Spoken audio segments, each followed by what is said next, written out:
Dr. David Rapoport is the Director of Research in Sleep Medicine at the Icahn School of Medicine at Mount Sinai, and he is the founder and president of the Foundation for Research in Sleep Disorders. Dr. Rapoport, thank you so much for taking the time today. My pleasure.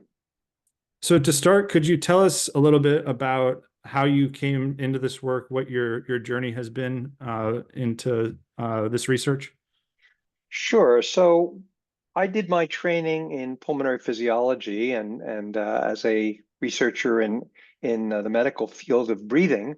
My mentor and then my boss was a woman who was studying a very rare disease, which is called the Pickwickian syndrome, and it's well described by some literature that goes back to Charles Dickens and before. That's where it was named. And basically, what it consisted of was some very overweight patients who would present with intense sleepiness and a disorder of breathing.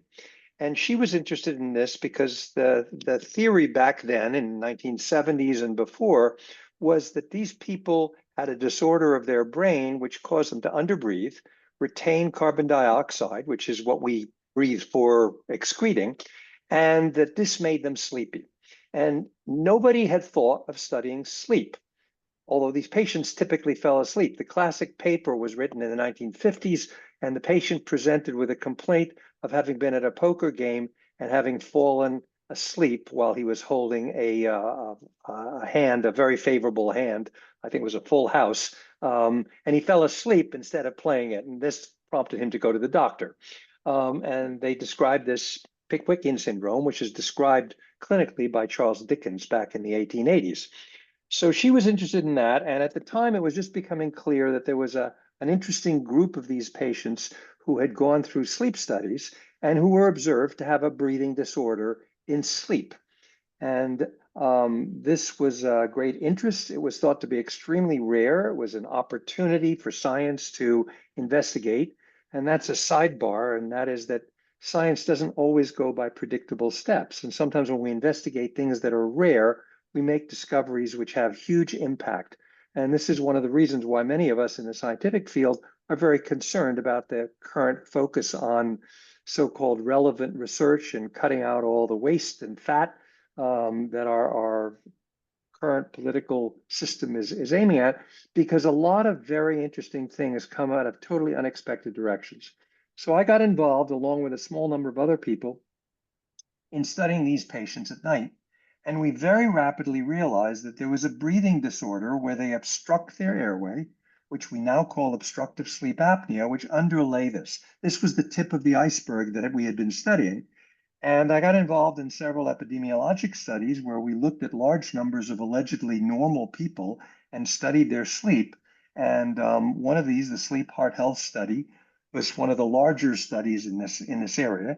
And it produced a very extraordinary result, which is that somewhere in the order of 25% of the population that was thought to be normal had some degree of this breathing disorder. And so basically what happens is that when we breathe normally, we think of the muscles of breathing as the only ones that are relevant. But what was becoming increasingly clear is that the upper airway, the areas in our throat, are controlled by muscles that seem to phasically fire during breathing and play an important role in keeping the airway open.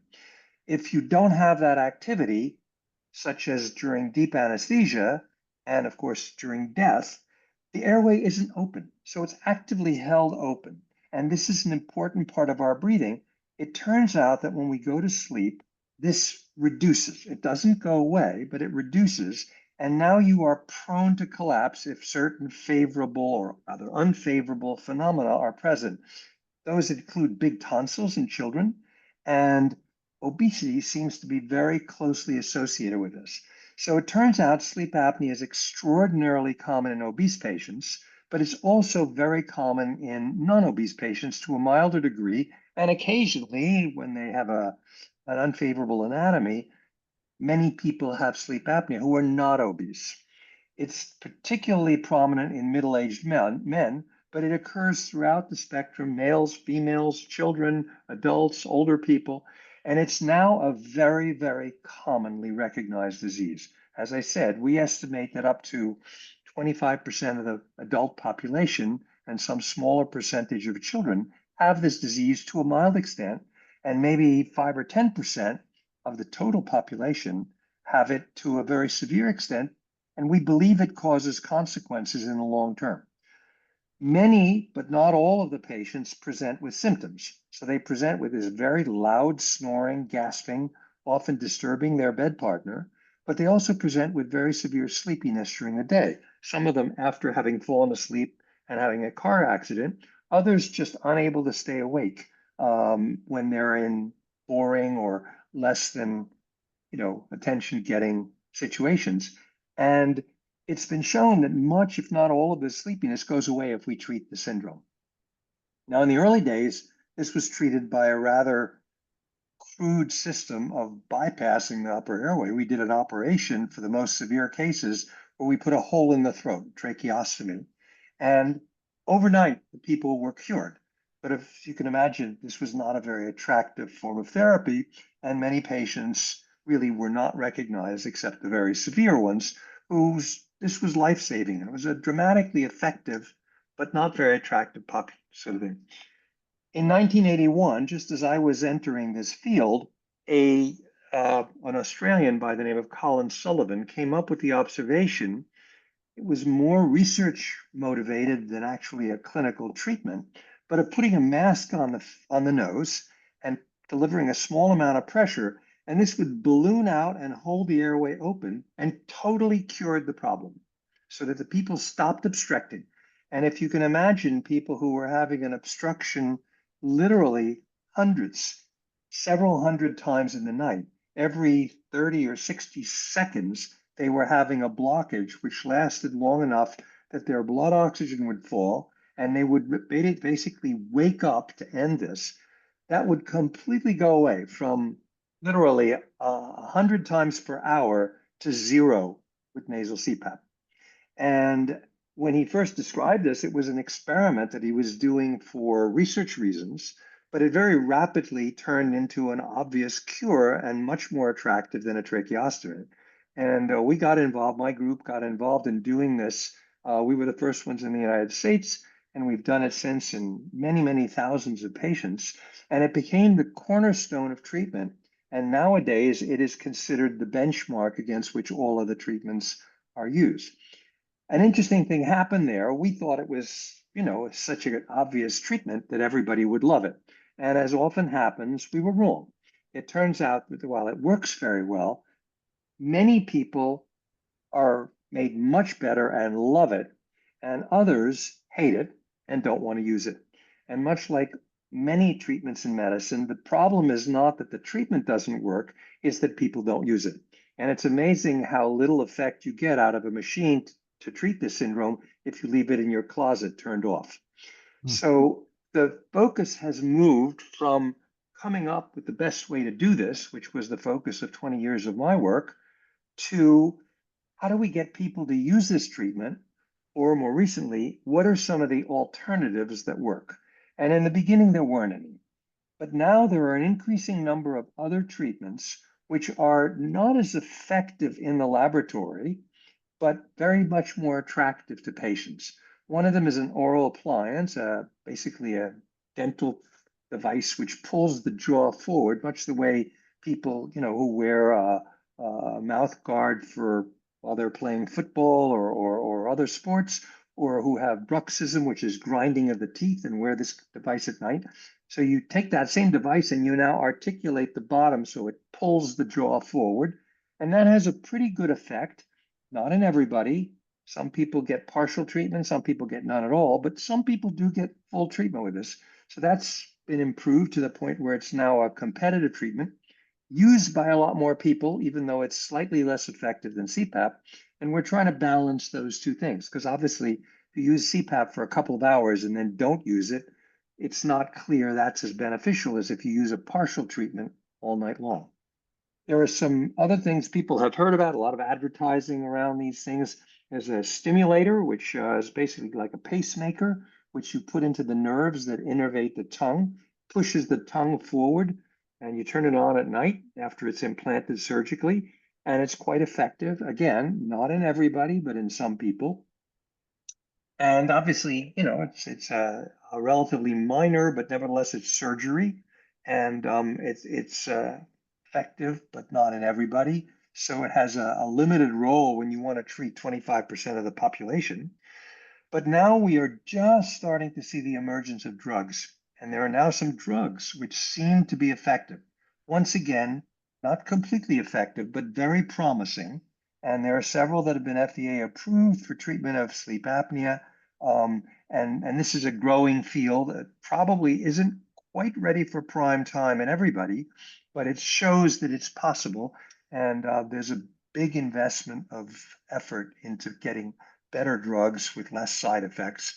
The ones that are available have some side effects, are not too bad, but they're not 100% effective, but they do work. And then finally, the big thing that's changed the whole field is the weight loss drugs. And I'm sure you've had other people discuss the GLP-1s, which produce these massive weight loss.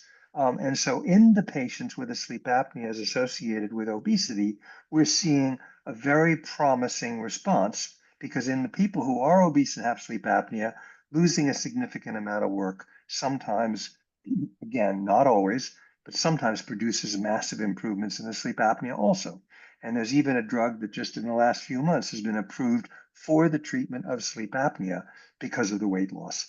And this is a very interesting thing because up until now we've had very poor results with weight loss. Although we tried to do it, it just didn't work. And as you're probably aware, there's a massive obesity epidemic that has come on in the last 30 or 40 years in the United States, but all over the world. And along with that has come a lot of increase of sleep apnea. So my career has sort of been in parallel to all this, and I've been part of some of the work and very much involved in all of it, watching it, if not doing it. And it's been a very spectacular opportunity to see something which looked like it was a sort of a footnote, to medical search become a major area. The whole field of sleep medicine has grown in part because sleep apnea turned out to be a common disease because a lot of people went into it. We set up sleep labs, which were very, very rare back in the 1970s and 80s, became much more common. And now almost every medical center has attached to it a sleep lab where you can get evaluation for sleep apnea and the many other diseases that go with sleep. So there are a whole bunch of things that happen during sleep, which are different from what happens when you're awake and which are of great interest and which we diagnose by actually watching you while you sleep and recording things because it turns out that that's not such an unexpected result. If you want to see what happens, you have to see what's happening when it happens. And you can't study people awake and figure out what's going on in sleep in most cases. So I have a couple of clarifying questions with regards to obstructive sleep apnea. Is that a subcategory of sleep apnea, and is the obstructive part Correct. is the obstructive part common, or is it different types of obstructions? Could you clarify on that? Both of those things, or all of those things, are true. So the first thing is that sleep apnea, the word apnea is a means not in Greek, pnea, breathing. So pause in breathing is what happens. And that can happen through two mechanisms. One is if there's a blockage, so you're still trying to breathe, but no air is moving. That's a blockage, which is an apnea, and we count the number of those and grade the severity by that metric. But there's another kind where the brain just stops breathing. And this has a much lower incidence. It's relatively less common, but it does happen in certain conditions, particularly people who have heart disease. And in that form, it's called Cheyne-Stokes breathing. It was described by two neurologists, Cheyne and Stokes, back in the early 1800s as a waxing and waning of breathing with pauses that occur. And these pauses are not associated primarily with obstruction, but they're rather associated with the brain just not sending out any impulse to breathe.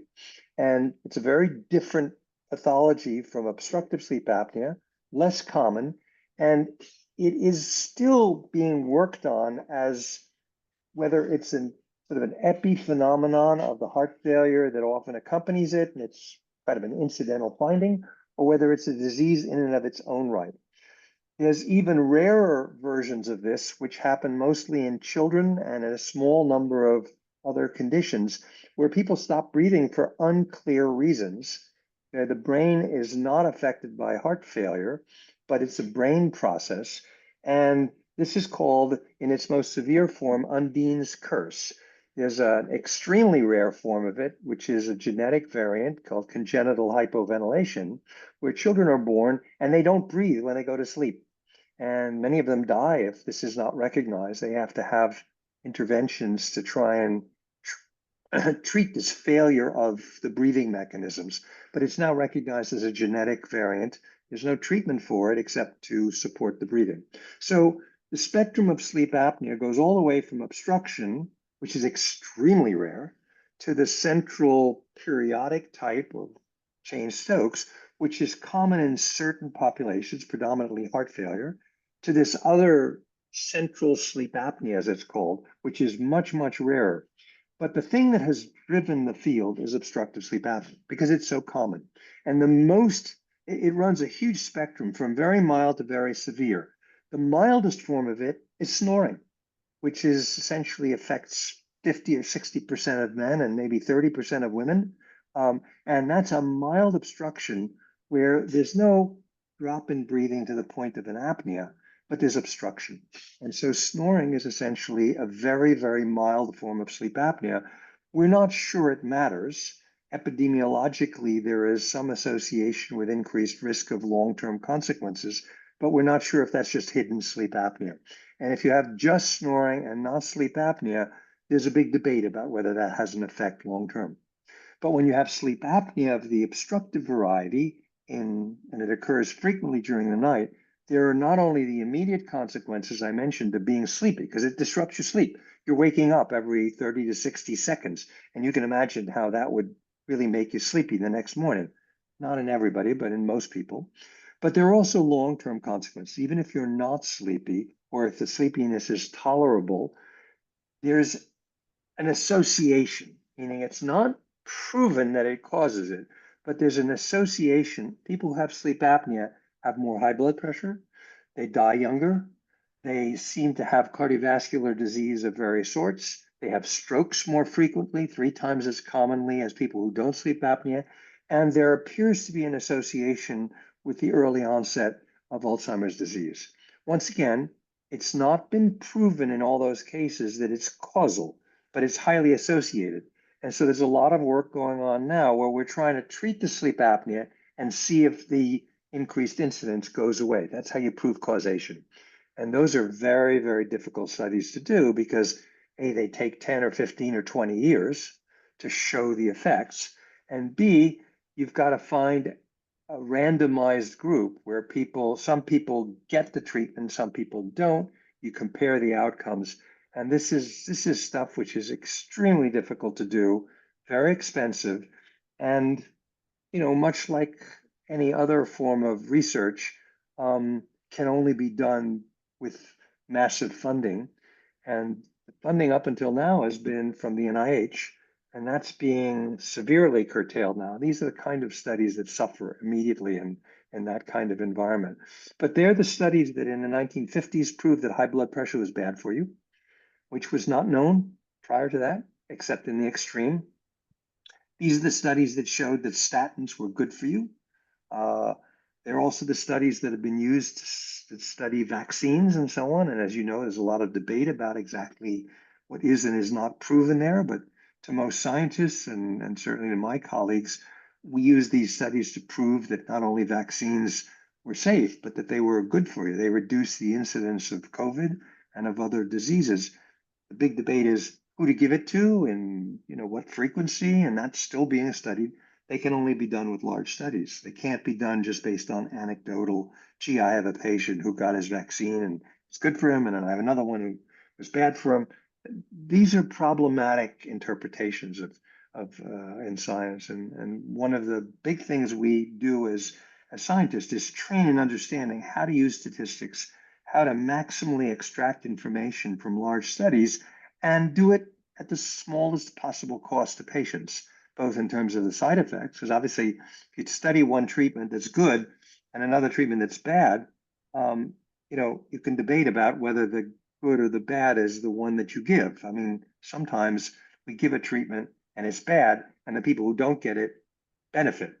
Other times you give a treatment and it's good, and the people who don't get it are basically getting an inadequate treatment. And it's hard to know how to do that if you don't know for a fact which is good to give it or not to give it. So a lot of research is based on the idea that when you start, you don't know the answer, and you have to do the study to find out. And that means half the people get it, half the people don't. Yeah. Well, so you mentioned Alzheimer, and that's something Alzheimer's, and that's something I wanted to ask you about. How has our knowledge of the brain and Alzheimer's disease changed over time? Well, there are two sides to that. One is how the appreciation of what Alzheimer's is and what causes it and what the biomarkers are has progressed enormously. We're not yet at a cure, but we are certainly a long way further in recognizing it, and understanding what kind of things might lead to a cure. So a lot of my colleagues work with trying new drugs or new treatments that reduce the biomarkers. These are the markers before you get Alzheimer's, things change in your brain. And whether it's by imaging, MRIs and PET scans, or whether by spinal taps, where we take some spinal fluid and we look at the markers, and some of those markers get into the blood, so a simple blood test can help. We have some indicators of things that go wrong in a population that later develops Alzheimer's. And a lot of research has been done there. We're not there yet, but we're definitely further along than we were even a few years ago. The other side of it is what causes Alzheimer's. And clearly, part of it is genetic. Part of it is probably a response to the normal aging process, which mimics Alzheimer's. And part of it may be some exposures of specific things that cause it. But a very interesting thing that brings us back to sleep is the realization that it's a two-directional thing. People who develop dementia, and Alzheimer's is one form of dementia, which means just the brain malfunctioning, specifically often with memory as the major manifestation. And we all know that older people lose some of their memory. Some of that is normal aging, or at least so far it's normal. Some of it is accelerated in Alzheimer's. It turns out that people who have dementia have disruptions of sleep. Sleep is a very regulated, normal process. When we look at young, healthy adults, they have a very predictable pattern where they go to sleep rapidly at a set time. They then go into light sleep, which we can detect by the brain waves. They then go into deeper sleep, which we can detect by the brain waves. And then they enter this thing called REM sleep, which is totally different from deep non-REM sleep. And they go through a cycle that takes about an hour and a half, and then they wake up, and then they have a second cycle, typically 3 to 5 of those cycles in the night. Very predictable, very, very uninterrupted, except for brief arousals. There are lots of diseases that disrupt that. But as we age, we lose the ability to do that. And one of the things that happens is we stop having that predictable cycle. We have a lot more awakenings. We lose a lot of the deep sleep, men more than women. Interestingly, we don't know exactly why that is. And there is a relationship between how disrupted your sleep is and how much dementia you have, which implies that as your brain malfunctions, it loses the ability to sleep. But there's another, and in many ways, very interesting side effect, which is that when you have diseases that disrupt your sleep, it seems to precipitate some of the decline in your cognition. And one of the things that's been shown is that people who have sleep apnea, which is very disrupted sleep, have Alzheimer's about 20 years earlier than people who don't have Alzheimer's. That doesn't prove that the sleep causes it, but it seems to accelerate the process. And there's also the suggestion that it may cause some of the biomarkers that we think of as being associated with Alzheimer's and perhaps even causing it, they go up in people who have sleep disruption. And that happens with all kinds of sleep disruption. People who have sleep apnea are the easiest to study because we have a way of turning it off.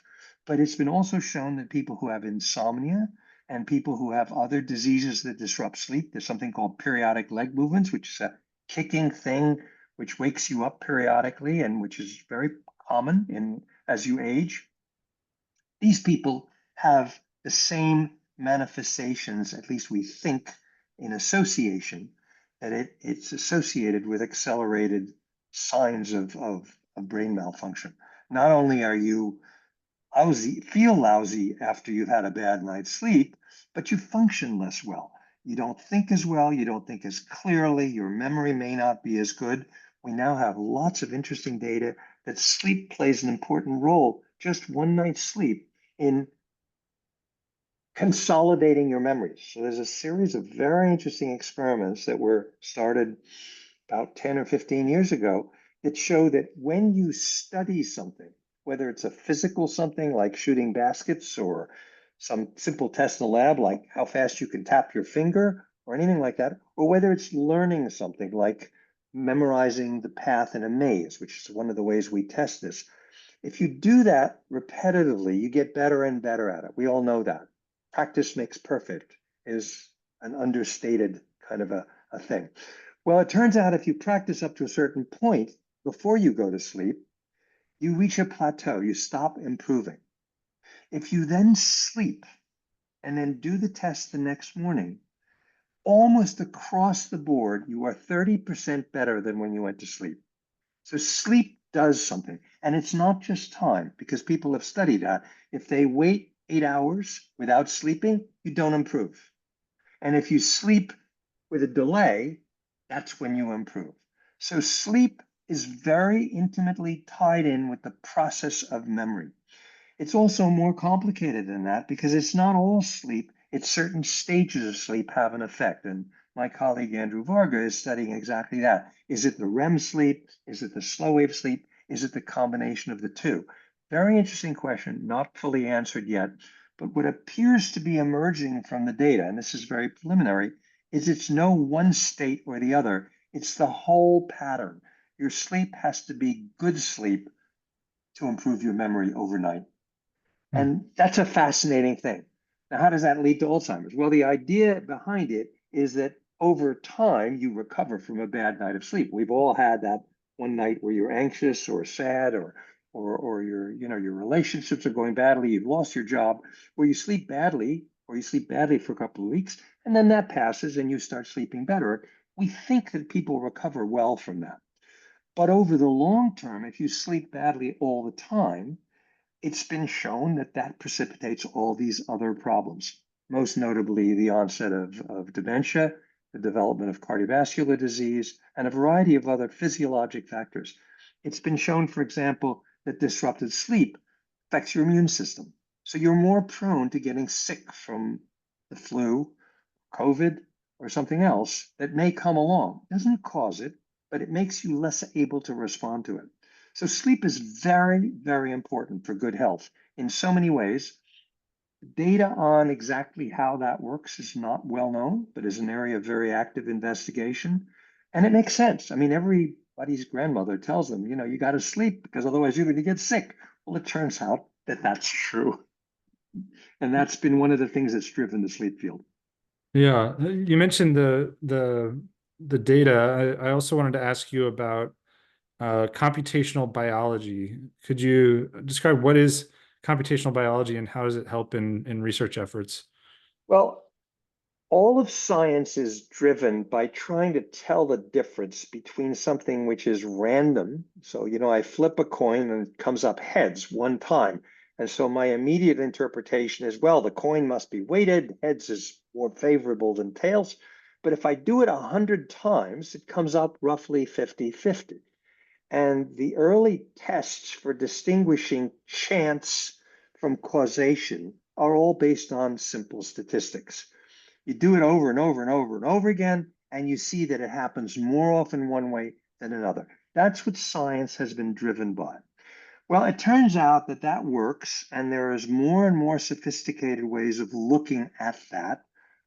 That's not what we mean by computational biology, but it turns out that with the advancement and with the availability of computers and the ability to do very complex computational things, and the advances provided to us by the computer scientists and the mathematicians, there are ways of telling the difference between causation and just randomness that are much more complicated. And essentially AI and what we are now hearing with ChatGPT and some of these other things are very sophisticated ways of doing that and using the associations in complex data to make predictions. So I can predict that if I flip a coin enough times, it'll be 50-50. That's an easy test. But can I predict what the next word you're going to say from having studied billions of conversations? That's ChatGPT. And it's not simple to explain. Computational biology is the application of those machine learning, as they're called, techniques, one of which is artificial intelligence, and there are a whole bunch of others that are various subsets of that, in trying to apply that to biology and say, okay, so the place where this was first sort of thought of was in genetics. So when we deciphered the human genome, we were trying to understand what genes predict what physical diseases and behaviors and other things. And it wasn't simple. It wasn't as simple as the Mendelian genetics that we used to learn, which made for tall plants and short plants that Mendel studied in the 1800s, where it was simply you had a gene, there was a gene for tallness, a gene for shortness, and that was the end of it.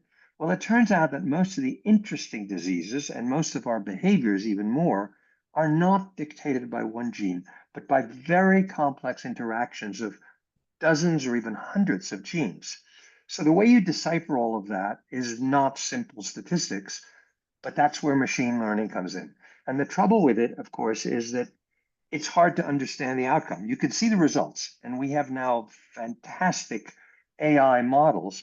We have self-driving cars. I just took my first ride when I was in San Francisco with a taxi that I called, that came basically without a driver. It knew to come to me.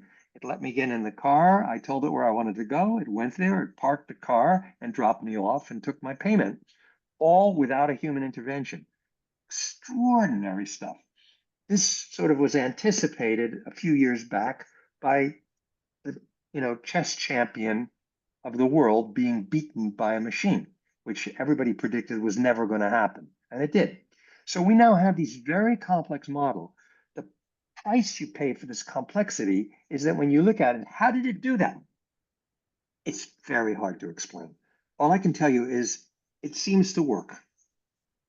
And that's very unnerving. I mean, it's very hard. If you were a 5-year-old trying to learn math and you said, how does that work when your teacher taught you something?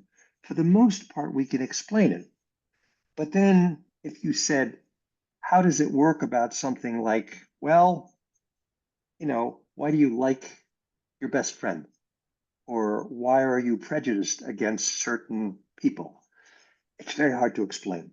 We can predict it, we can show where it happens, but it's very hard to explain and even harder to change with a predictable model. That's what advanced computational biology is trying to do. They're trying to predict it and from the prediction also explain it. The second half is a lot harder. Hmm. But that's where we're going. And there are now models that are coming out where the generative AI and machine learning kind of things are explainable. It says, well, I can predict this, and the most important factor is of all the things that you've given me. That's what they're trying to do. And it's a little bit more, I sleep better at night when I get that kind of an explanation than when I just say, well, here's a black box and it will predict your next move no matter what. And it's usually right. And I can test it by having it predict what I'm going to do and be right 1,000 times out of 1,001. That's pretty damn good. Ask how it does it. Sorry, just a black box.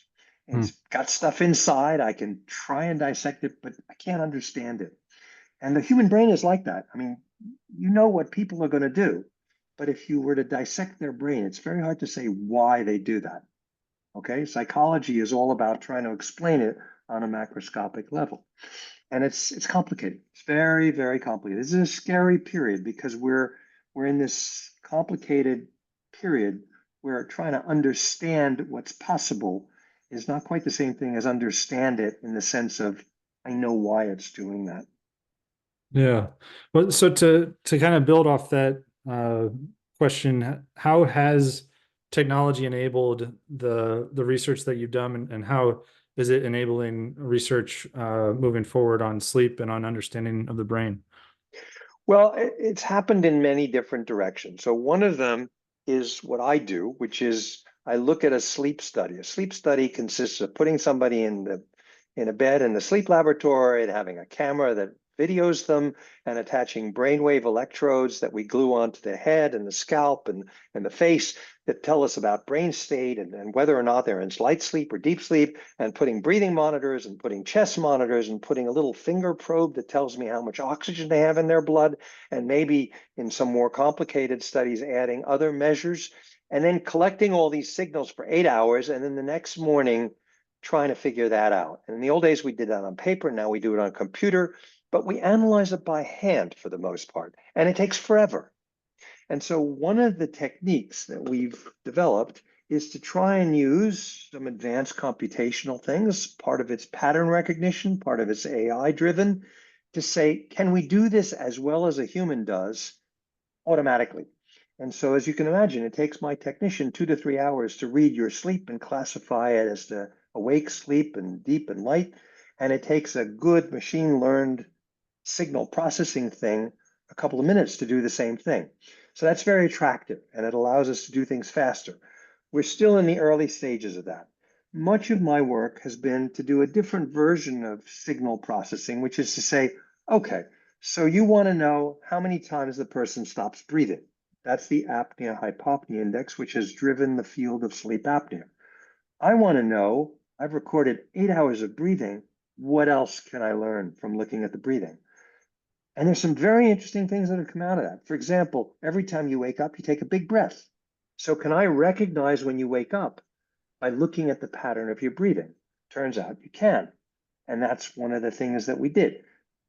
Interesting for science, but also practical in the sense that we were controlling the pressure in your CPAP machine, and you don't need pressure when you're awake. So we developed a system which every time you woke up has recognized just from having the mask on your face, because we didn't want to add all sorts of other electrodes.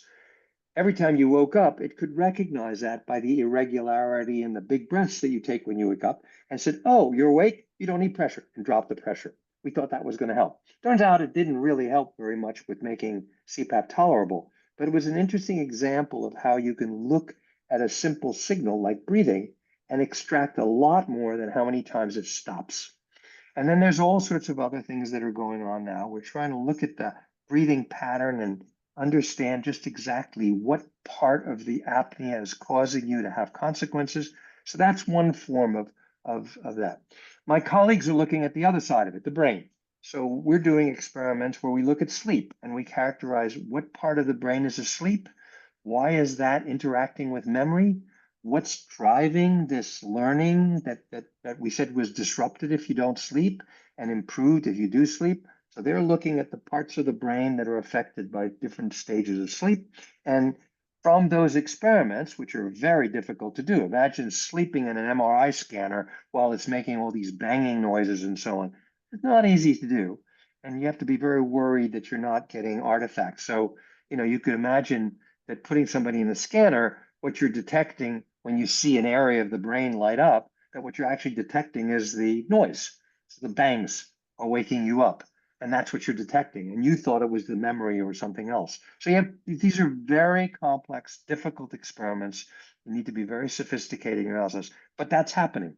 And people are making, that I gave an obvious example. That's an easy one to solve, but there are much more complicated ones. So understanding what happens, what goes wrong in diseases, why do people who don't have as good a memory processing system, why are they different? How are they different? Imaging plays a very big part of that. And so technology is interacting with what we already know, and there's a bootstrapping process. First, we think we learned something. The early clinicians in the 16 and 1700s were making observations on people by just watching them. Then technology came along and gave us some signals. And so we learned the signals, we learned what was normal, and we now started studying large numbers of people. We said, oh, there's a bunch of people who are abnormal we didn't know were abnormal. So what's different about them? So we go back and we think about it. We say, what do they have? What do they develop with time? That's epidemiology. And we now say, okay, so now we have an understanding that this pattern we found with simple monitoring is causing a disease or a process that we want to study. And now we say, well, what can we get from the signals, or can we do a better set of signal processing or come up with a new monitor? So there are now people who are trying to come up with things that are wearable. Your Apple Watch, that tells you about your heart rate and your breathing and your oxygen saturation in ways that are approximating. They're not exactly as good, but they're close to a sleep study. Now we have to say, okay, so how can we overcome the fact that it's not as good? Well, first of all, you wear it every night and you get a lot more information and you get trends. So we learn trends, and there are now people who are studying that kind of thing. There are also people who are saying, well, let's go the next step past wearables and let's use what are called nearables. And they're studying sleep and wake and activity and a lot of other things by things that don't touch you, but that are near you. So pad underneath your mattress that detects movement. It can also detect heartbeat. It can detect breathing just from under your mattress, the movement. Now, it's not as good as the actual monitors, but it gives us data every night without your having to do anything. And it's remarkable how much data there is in there. We're trying to understand that. And there are people who are using things like a picture. So you put a camera, preferably an infrared camera that can see in the dark, and focus it on your body, and it can show movement. So it can detect breathing. You can even detect heart rate from that. And you can detect abnormal movements that suggest the development of certain neurological conditions. And so there are all sorts of things that we can do and that we can detect that are sort of this interaction of technology with what we thought we knew. And then when we use the technology, we discover patterns that we didn't know. And so now we have a different set of knowledge, and the loop goes around and around and around, and hopefully yields progress. Yeah. Well, so my last question for you is, what do you think the future looks like? Are we on the verge of any breakthroughs? Well, yes and no. I think breakthroughs is, science goes by little tiny steps, and all of a sudden, one of those little tiny steps produces a big change. And I'll give you the example of, 50 years of trying to come up with a drug to lose weight and very little results. But a little tiny bit of knowledge was gained, and then all of a sudden, we came up with the GLP-1s, which actually were developed for totally different uses. They were developed for control of metabolic abnormalities and diabetes and other diseases.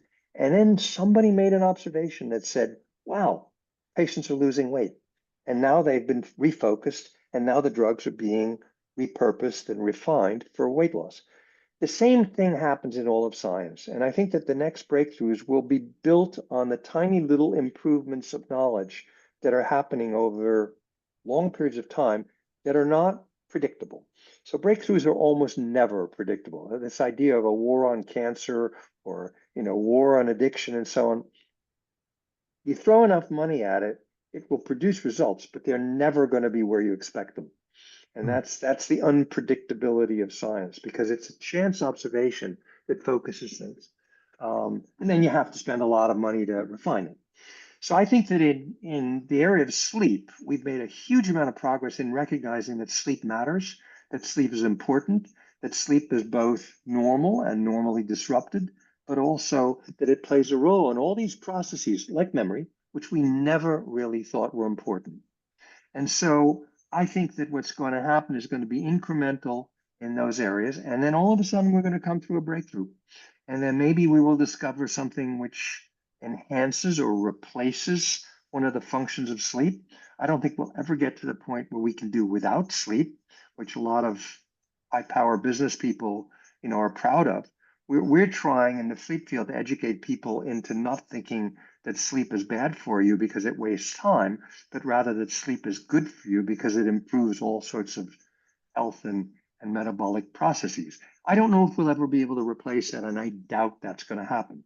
But we might be able to do is improve sleep so that it does it better, perhaps condense it so it does it in less time without paying a price. Right now, we have drugs like caffeine and other drugs which make you sleep less and make you function better for one day. but they're not replacements. Kind of like taking a loan, you got to pay it back. And if you use too much caffeine, you get to a point where you're severely sleep deprived by the caffeine, and you have all sorts of prices to pay. We've got to find ways, if we're going to reduce sleep or consolidate it so that it's more efficient. Maybe someday we'll get to the point where we can get 4 hours of sleep or 6 hours of sleep and feel like we've had 8. That would be, to my mind, a major breakthrough. And that would obviously benefit a lot of things. Maybe we never will. Maybe we'll just find a way to get the 8 hours of sleep that we need and make sure that we're maximally functioning and recognize that and accept it. But I think the knowledge is leading us in directions that are very interesting. In the area of monitoring and sleep apnea, there's huge advances being made every day, but they're not yet to the point where I can tell what we're going to do with them. Someday, maybe we'll be able to diagnose sleep apnea. I have a colleague who's interested in recognizing whether or not you have an airway which is prone to sleep apnea from your voice recording while you're awake. I don't know if that's going to work, but it's a very interesting idea. And it shows what the holy grail is, which is to try and do simple, short tests while you're awake to predict what's going on in sleep. My personal feeling is that'll never replace studying people while they're asleep, but who knows? I mean, someday we may be able to. And then, of course, one of the major breakthroughs we're all striving for is to measure some marker that says whether you've had enough sleep or not. I mean, we all know when we feel lousy from not having slept, but there's no blood test for that. So a lot of our science is based on very cumbersome ways to tell.